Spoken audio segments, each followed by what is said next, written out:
இன்றைக்கி என்ன ரெசிபி பார்க்க போகிறோன்னா ஒரு சிக்கன் கிரேவி, எந்த மசாலாவும் போடாமல் ஒரு சிக்கன் கிரேவி பண்ண போகிறோம். அதுக்கு வந்து சிக்கன், 2 பெரிய வெங்காயம், அதுக்கப்புறம் பார்த்திங்கன்னா வரமிளகாய் கிள்ளி வச்சுருக்கேன், அப்புறம் ஒரு தக்காளி, அப்புறம் வந்து இஞ்சி, பூண்டு, மல்லித்தழை, புதினா, இதெல்லாம் இப்போ கருவேப்பிலை, இதெல்லாம் பார்த்திங்கன்னா ஒரு பேஸ்ட்டாக நம்ம அரைச்சி வச்சுக்க போகிறோம். அப்புறம் அடுப்பில் வந்து குக்கர் வச்சுட்டு அதில் வந்து நல்லெண்ணெய் ஊற்றிருக்கேன், அப்புறம் பட்ரு.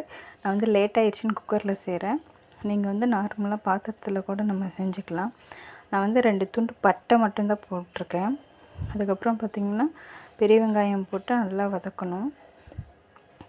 அப்புறம் கூட வரமிளகாவும் போட்டு லைட்டாக உப்பு போட்டு வதக்கிங்க. வதங்கினதுக்கப்புறம் பார்த்திங்கன்னா தக்காளி போட்டும் சும்மா லைட்டாக ஒரு தூள் போட்டு வதக்கினிங்கன்னா கொஞ்சம் சீக்கிரம் ரெடி ஆயிரும். தக்காளி கொஞ்சம் சிம்லேயே வச்சு வதக்குங்க. நல்லா இது ரெண்டும் நல்லா வதங்கினதுக்கப்புறம் நம்ம இஞ்சி, பூண்டு, கருவேப்பிலை, மல்லித்தழையெல்லாம் போட்டு அரைச்சி வச்சோம்ல ஒரு பேஸ்ட்டு, அதையும் போட்டு நல்லா வதக்கணும். 2 நிமிஷம் நீங்கள் வதக்கினிங்கன்னா போயிடும்.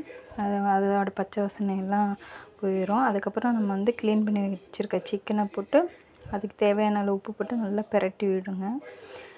நீங்கள் வந்து உங்கள் குவான்டிட்டிக்கு எந்த அளவுக்கு தேவையோ அந்த அளவுக்கு வந்து வெங்காயம், தக்காளி சேர்த்துக்கலாம். சிக்கனுக்கு ஏற்ற மாதிரி எந்த அளவுக்கு நாங்கள் கிரேவி வைக்கிறீங்களோ அதுக்கேற்ற மாதிரி நீங்கள் சேர்த்துக்கலாம்.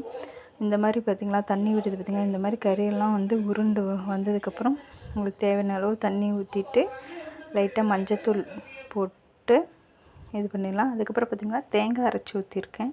நீங்கள் தேங்காய் வேணும்னா ஊற்றிக்கலாம், இல்லைனாலும் உங்கள் ஆப்ஷன். நான் வந்து வெறும் தேங்காய் மட்டும்தான் அரைச்சி ஊற்றிருக்கேன். நீங்கள் வந்து முந்திரியும் கூட போட்டு அரைச்சி ஊற்றலாம், நல்லாயிருக்கும் டேஸ்ட்டு. அவ்வளோதான், இவ்வளோ தான் சிம்பிள். இதுக்கப்புறம் வந்து தேவையான அளவு உப்பு போட்டு மூடி வச்சோன்னா ஒரு 4 விசில் விட்டால் போதுங்க, குழம்பு ரெடி ஆயிடும். விசில் வந்ததுக்கப்புறம் பார்த்திங்கன்னா ஓப்பன் பண்ணி பார்த்தா குழம்பு கிட்ட இருக்குது. நல்லா நம்ம கலக்கி விடணும். அந்த தேங்காய் வந்து பிரிஞ்சு வந்துருக்கும் பார்த்திங்களா, நல்லா கலக்கணும். இப்போ வந்து குழம்பு ரெடி ஆயிடுச்சு. கறியும் நல்லா சூப்பராக வந்துருக்குங்க. டேஸ்ட்டு நிஜமாலுமே சூப்பராக இருந்ததுங்க சாப்பாட்டுக்கு. நீங்கள் வந்து எந்த மசாலாவும் போட சொல்லல, வரமிளகாய் மட்டும் போதும். இல்லை எனக்கு காரமே சுத்தமாக சேர்க்கக்கூடாதுன்னு சொல்கிறவங்க கூட நீங்கள் வரமிளகாய் ஸ்கிப் பண்ணிவிட்டு இப்படி மீதி எல்லா பொருளும் போட்டு செஞ்சிங்கனாலும் சூப்பராக இருக்கும். ட்ரை பண்ணி பாருங்கள். ட்ரை பண்ணிவிட்டு எப்படி இருந்ததுன்னு சொல்லுங்கள். இந்த வீடியோ பிடிச்சா லைக் பண்ணி ஷேர் பண்ணுங்கள்.